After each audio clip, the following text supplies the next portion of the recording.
So about a month or so on this channel, I actually made a video talking about the latest Green Lanterns TV show updates and kind of everything we knew about the whole entire situation and more. But of course now we have a ton more to talk about with James Gunn literally just non-stop cooking with this new DC universe. Again, first and foremost, it is being reported that the Lanterns show will begin filming in January 2025. I believe this will have a somewhat early 2026 release. So in 2026, we are most likely going to be getting this show, the Batman Part 2, and the Supergirl movie, which is just an insanely good slate for DC. Again, it is being reported that Lanterns will begin filming in January 2025, I should say, and the search for directors and the rest of the cast is underway.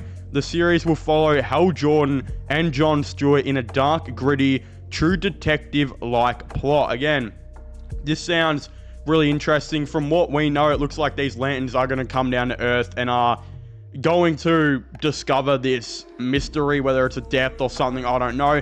And it's basically going to be like a detective cop show with guys who have literal powers and can create like a dildo with magic, is essentially what this show is about. So I mean, that's pretty cool if you ask me. There is more stuff here. We know that Kyle Chandler, he was in talks to star as Hal Jordan in Lanterns by Deadline.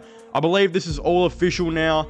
Kyle Chandler will be playing Hal Jordan, and even though I don't know much about Kyle Chandler, they were looking at Josh Brolin, they were looking at Ewan McGregor and whatnot. I think they went with a relatively cheaper option, but a guy who fits that 50s type of, age bracket of an actor who's going to be able to play a grumpy veteran of what Hal Jordan is going to be supposed to be in this show.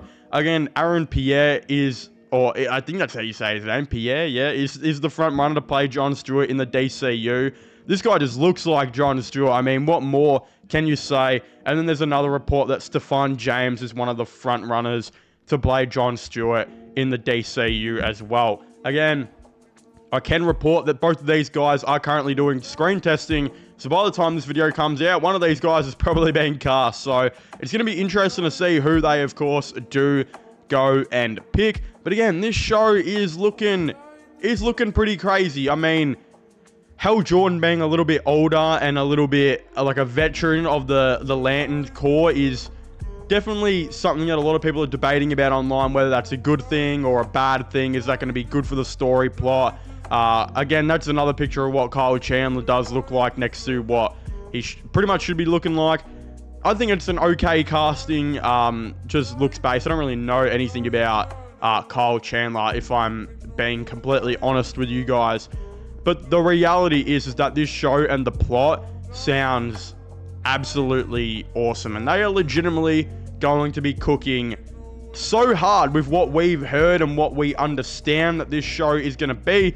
And it's so surprising to me, like how insanely good James Gunn has already been as the head of this DC Studios and the projects that are coming out. Again, there hasn't really been a project released under James Gunn yet. We know apparently Joker Folie à Deux does not really count towards James Gunn's. Apparently that's more of a Warner Brothers film. Todd Phillips confirmed. But of course we know stuff like Batman, the Cape Crusader, I believe, was pretty much made under James Gunn, I think. And we know that was absolutely cooking.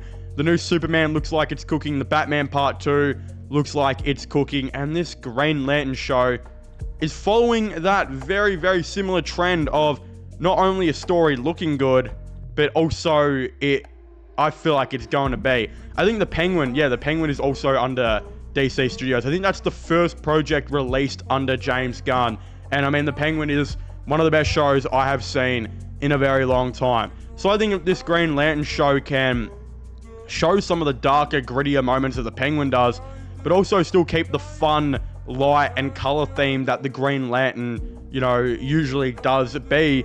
This show is going to be fantastic, and I'm excited to see a TV show about detectives and cops that is actually going to interest me. I can't even remember the last time one of those did. I think Of course, Lethal Weapon, which is one of my favorite shows of all time. If you haven't watched that, go and do yourself a favor. I feel like Lethal Weapon could kind of be how this show is. You got the detective who's a veteran, who's like a legend, who is kind of just over it and ready to retire, and he has to take on this new younger mentor who might push some buttons here and there, but eventually they'll become good, close friends.